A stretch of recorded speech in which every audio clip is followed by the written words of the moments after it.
3월 12일 금요일입니다. 새벽 기도해 드리십니다. 사도신경으로 이 신앙을 고백합니다. 나는 전능하신 아버지 하나님 천지의 창조주를 믿습니다. 나는 그의 유일하신 아들 우리 주 예수 그리스도를 믿습니다. 그는 성령으로 잉태되어 동정녀 마리아에게서 나시고 본디오 빌라도에게 고난을 받아 십자가에 못 박혀 죽으시고 장사된 지 사흘 만에 죽은 자 가운데서 다시 살아나셨으며 하늘에 오르시어 전능하신 아버지 하나님 우편에 앉아 계시다가 거기로부터 살아있는 자와 죽은 자를 심판하러 오십니다. 나는 성령을 믿으며 거룩한 공교회와 성도의 교제와 죄를 용서받는 것과 몸의 부활과 영생을 믿습니다. 아멘. 다 함께 285장을 찬송 드리십니다. 285장입니다.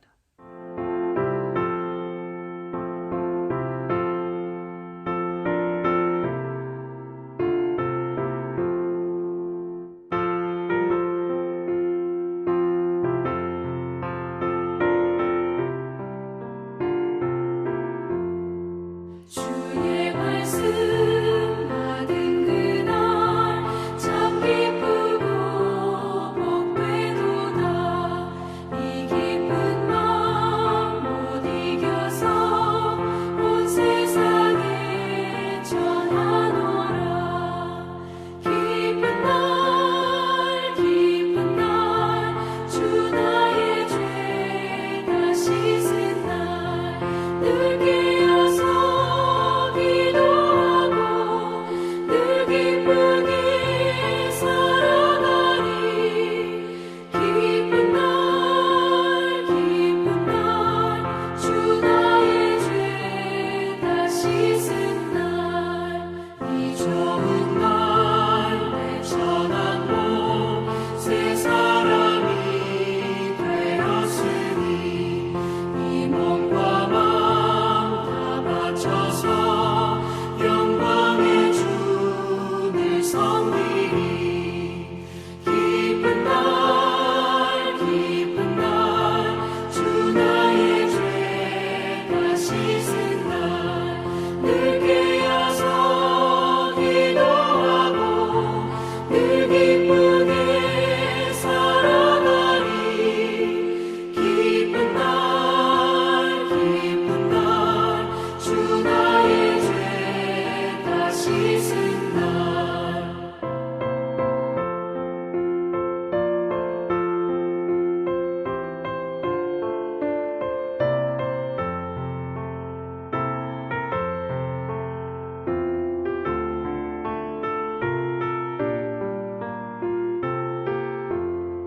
새 사람 된 그날부터 평안한 마음 늘 있어서 이 복된 말 전하느니 나의 본문 삼았도다. 기쁜 날 주 나의 죄 다 씻은 날 늘 깨어서 기도하고 늘 기쁘게 살아가리. 기쁜 날 주 나의 죄 다 씻은 날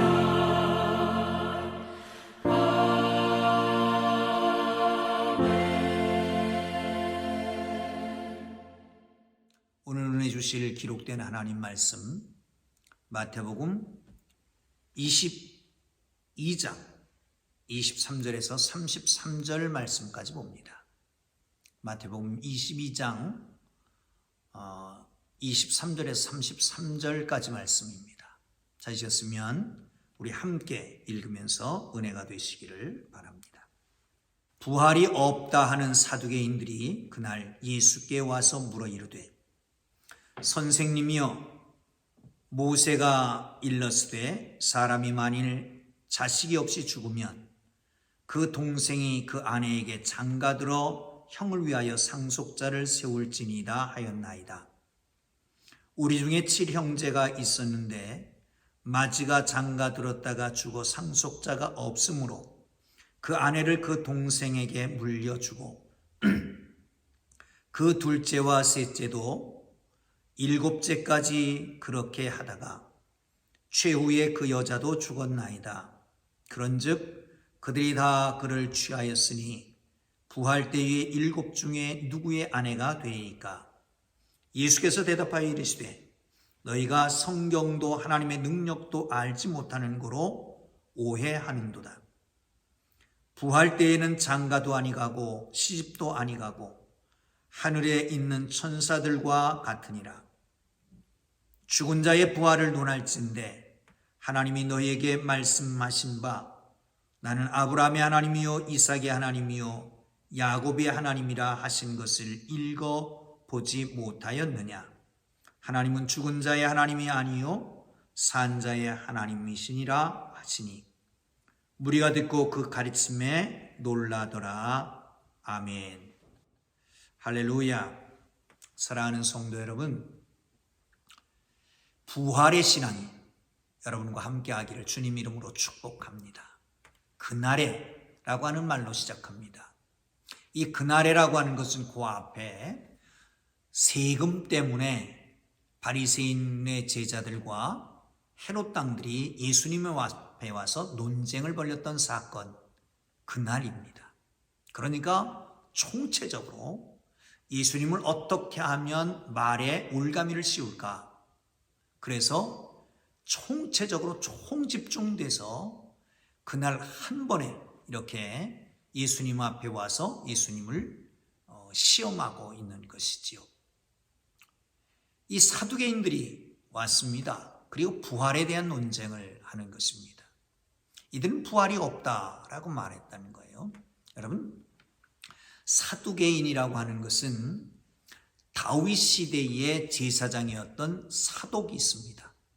스스로 그 후예라고 자청하는 사람들입니다. 이들은 출세를 합니다.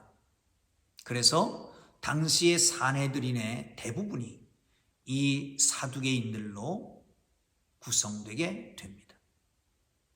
또 따라서 재물도 많이 취했고요. 그러다 보니까 친로마 성향이 짙었습니다.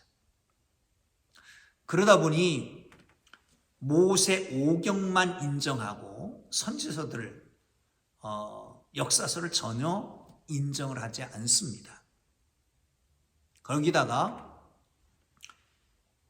부활도 인정하지 않고 내세도 믿지 않습니다. 이게 사두개인들의 모습이죠. 천사도 믿지 않고요. 가장 강력한 권력 집단 중에 하나이기도 했습니다.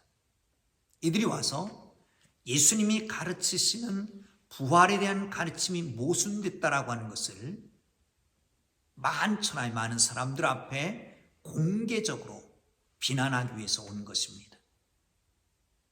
소재는 이런 겁니다. 형사 취수의 원칙이라고 하는 게 있죠. 우리나라도 옛날에 있었습니다. 이게 농경사회 속에서는 그 남자의 노동력이 필요하기 때문에 남자가 죽고 나면 이 과부가 아이가 없다. 그러면 소망이 없는 거예요. 믿음도 없는 거예요. 그러니까 거기에 상속자를 남겨줘야 될 책임이 그 동생들에게 있게 되는 거지요. 그래서 형이 상속자가 없이 죽고 나면 그 동생이 형수를 취해서 상속자를 낳아주는 것입니다. 7 형제가 있었습니다. 그런데 맏형이 여자를 취했다가 상속자가 없이 세상을 떠났습니다.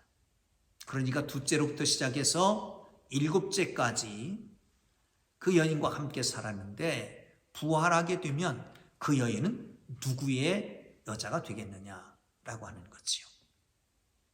일반적으로 생각하면 참 난감한 일입니다.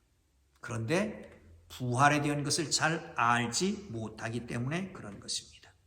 사랑하는 성도 여러분, 여러분, 부활에 대한 신앙을 갖고 있습니까? 일반적으로 믿지 않는 사람들은 부활에 대해서 잘 모릅니다. 아니, 성경에 있는 말씀과 같이 사람은 영원을 사모하는 마음을 주셨습니다. 그래서 영원, 이 땅에 있는 것이 전부가 아니고 그 다음 세계가 있다라고 하는 것을 아주 옛날부터 우리 모든 사람들의 마음속에, 생각 속에 있어 왔습니다. 그래서 죽은 다음에 환생한다라고 하는 환생설도 있고요, 윤회한다라고 하는 윤회설도 있습니다. 이거는 그 직선사관이 아니라 이렇게 다시 돌아오는 이런 사관을 가지고 있는 것이지요. 그런데 성경은 그렇게 하지 않습니다. 사랑하는 성도 여러분, 그런데 그것은 부활이라고 말하지 않습니다. 그러니까 많은 사람들이 개똥밭에 굴러도 이 생이 좋다라고 말하는 거지요. 죽고 난 다음에 어떻게 될지 모르니까. 그런데 예수 믿는 사람들 중에도, 교회 다니는 사람들 중에도 부활에 대해서 믿지 않는 사람들이 많습니다. 아니, 모르는 사람들도 많습니다. 부활에 대해서 성경은 들었지만, 부활에 대해서 말씀은 들었지만, 설교도 들었지만, 그런데 확신이 없는 거예요. 그 부활하신 주님과 나와 동행하는 것이 없는 거예요. 그 부활에 대한 나중에 삶에 대한 확신도 없는 겁니다. 여러분, 예수님 어떻게 생각하실까요? 마가복음에 보면 예수님의 제자들이 모여 있을 때 예수님 나타나셨습니다. 그리고 평안이 있을지어다 말씀하신 후에 그들을 꾸짖습니다. 왜 꾸짖냐? 믿음이 없음을 꾸짖습니다. 그 믿음은 뭐냐? 예수님께서 부활하셨다고 하는 것을 다른 사람들이 보고 와서 그들에게 전했는데도 불구하고 예수님이 살아나셨다는 것을 믿지 못하는 것에 대한 꾸짖음입니다.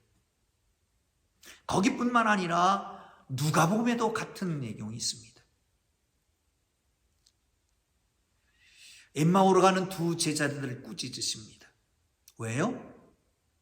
엠마오로 가는 두 제자가 오면서 하는 말이 부활에 대한 얘기를 하고 있었고, 예수님이 거기에 끼어들어갔더니 무슨 얘기를 하냐? 너 그런 얘기를 모르느냐? 당신은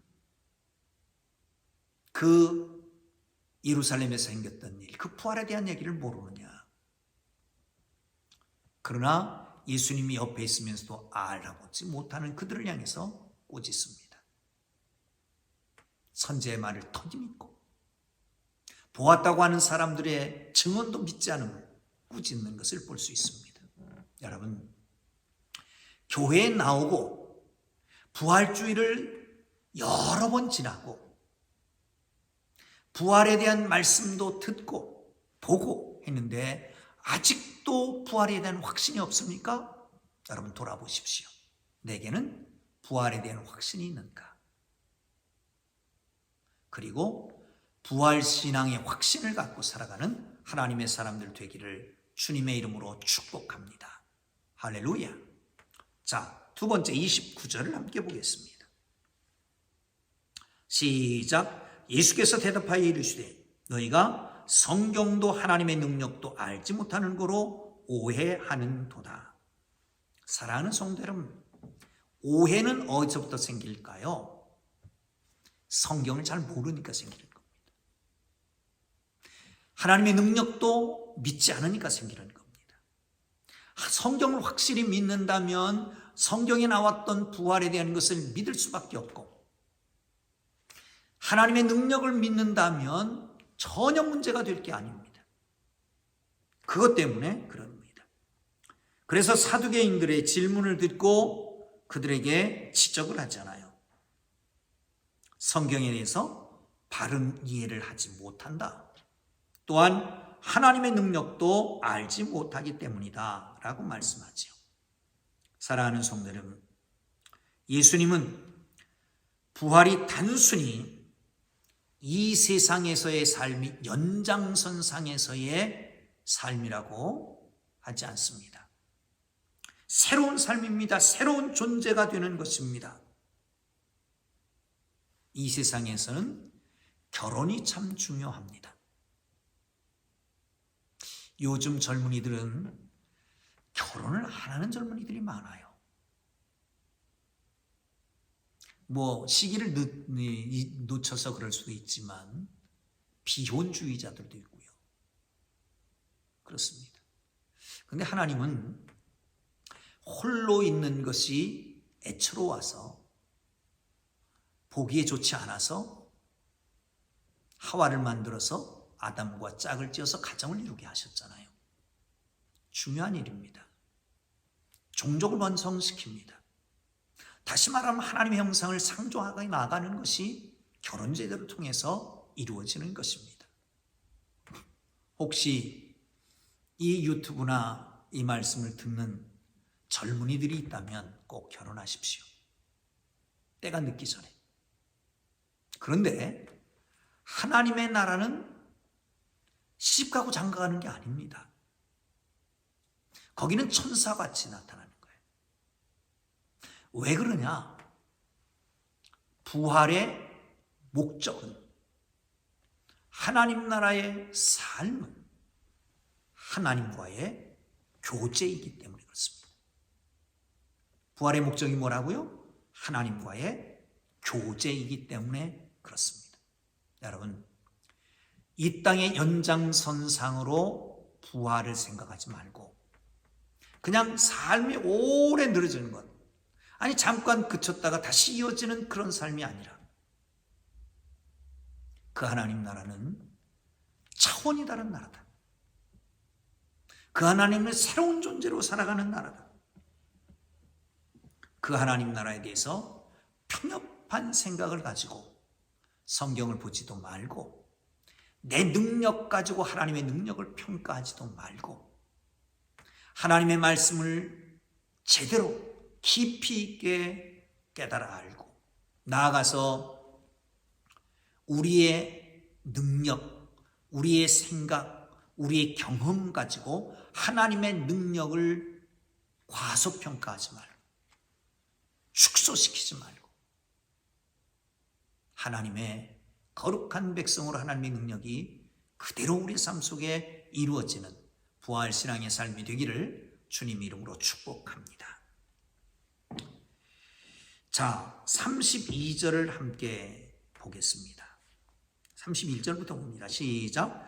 죽은 자의 부활을 논할진대 하나님이 너에게 말씀하신 바 나는 아브라함의 하나님이요 이삭의 하나님이요 야곱의 하나님이로라 하신 것을 읽지 못하였느냐. 하나님은 죽은 자의 하나님이 아니요 산 자의 하나님이시니라. 아멘. 여러분, 이 말씀이 어디 나오는 말씀입니까? 모세에게 주는 말씀입니다. 그러니까 하나님께서 신명기에서 모세에게 주신 말씀입니다. 그런데 그 하나님은 아브라함의 하나님, 이삭의 하나님, 야곱의 하나님이라고 말씀합니다. 연대수로 거슬러 올라가면 400년이나 전에 아브라함이 믿었던 하나님, 그리고 그 후대에 이삭이 믿었던 하나님, 야곱이 믿었던 하나님, 그 하나님이 바로 하나님이라고 그러는 거예요. 보세요. 하나님이 300~400년 후에 모세에게 말씀합니다. 나는 아브라함의 하나님, 이삭의 하나님, 야곱의 하나님이라고. 이미 돌아가신 지가 300년이 넘었는데 그의 하나님이라고 하는 거예요. 그렇다면 어떤 하나님입니까? 죽은 자의 하나님이 아니라 산 자의 하나님이신 그 하나님이 아브라함과 이삭과 야곱의 하나님이라고 한다면 부활의 하나님이라는 거예요. 믿습니까? 사랑하는 성도 여러분, 그렇습니다. 그 하나님을 믿고 살아가기를 주님의 이름으로 축원합니다. 다시 말하면 아브라함과 맺었던 언약의 하나님, 이삭과 야곱과 맺었던 언약의 하나님이다 라고 하는 말씀이지요. 그렇습니다. 여러분, 하나님은 우리를 이 부활의 참여시키기 위해서 예수님을 이 땅에 보내주셨습니다. 십자가를 지게 하셨습니다. 그리고 부활하셨습니다. 부활의 첫 열매가 되게 하시고, 그리고 우리 모두에게 다시금 부활할 수 있는 그런 특권을 허락해 주신 것을 믿으시기를 축복합니다. 여러분, 그렇다면 부활의 신앙은 뭘까요? 저 하나님 나라를 바라보는 신앙입니다. 그러나 재림시에 우리가 부활해서 우리 주님과 영원한 혼례잔치에 참여할 것은 물론이지만 이 땅에서도 부활의 신앙을 누리며 살아가기를 주님 이름으로 축원합니다. 이 땅에서의 부활의 신앙, 부활의 소망을 가지고 사는 사람들은 절망하지 않습니다. 좌절하지 않습니다. 여러분, 예수님의 제자들이 예수님을 십자가에 못 박아 놓고, 그리고 그 밤중에 두려워 떨고 다락방에 움켜 앉았던 그런 모습을 여러분 기억하십니까? 부활을 모를 때였습니다. 예수님이 오셨습니다. 부활하신 주님이 오셨으면 너에게 평안하냐? 성령을 받으라. 그리고 부활을 증거하라고 말씀하십니다. 사랑하는 성도 여러분, 부활신앙을 가지고 있는 사람은 절망하고 좌절하고 두려워하지 않습니다.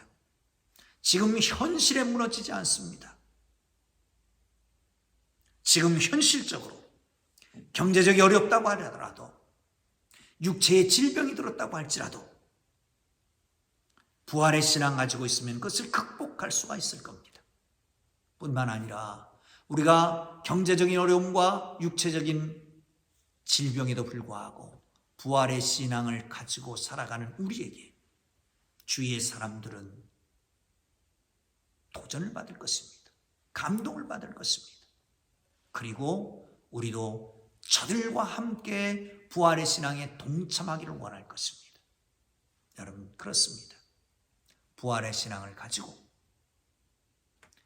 부활의 신앙을 가지기 전에 말씀을 정말 깊이 알고, 능력을, 하나님의 능력을 내 능력으로 제한하지 말고, 산자의 하나님 되시는 그 하나님을 의뢰하고 부활 승리로 승리하는, 부활 믿음으로 승리하는 하나님의 사람들 되기를 주님의 이름으로 축복합니다. 기도합니다. 우리 주님 가르쳐 주신 기도하겠습니다. 하늘에 계신 우리 아버지, 아버지의 이름을 거룩하게 하시며 아버지의 나라가 오게 하시며 아버지의 뜻이 하늘에서와 같이 땅에서도 이루어지게 하소서. 오늘 우리에게 일용할 양식을 주시고 우리가 우리에게 잘못한 사람을 용서하여 준 것 같이 우리 죄를 용서하여 주시고 우리를 시험에 빠지지 않게 하시고 악에서 구하소서. 나라와 권능과 영광이 영원히 아버지의 것입니다. 아멘. 다 함께 기도하시고 자유롭게 돌아갑니다. 우리 주님 부르고 하나님 말씀을 잘 깨달아 알게 하시고 말씀을 깊이 묵상하게 하시고 하나님의 능력을 제한하지 않게 하시고 하나님 부활신앙을 가지고 산자의 하나님을 의지하고 살아가게 하옵소서. 우리 주님 부르고 기도하시다가 자유롭게 돌아갑니다. 주여 주여 주여. 살아계신 하나님 아버지, 하나님 아버지, 우리의 부활신앙을 점검해 봅니다. 하나님의 거룩한 말씀에 깊이를 더하고 하나님의 능력을 제한하지 말고 능력대로 인정하고 그 능력을 소유하며 살아계신 하나님, 산자의 하나님과 동행하는 부활의 신앙을 갖게 하여 주옵소서.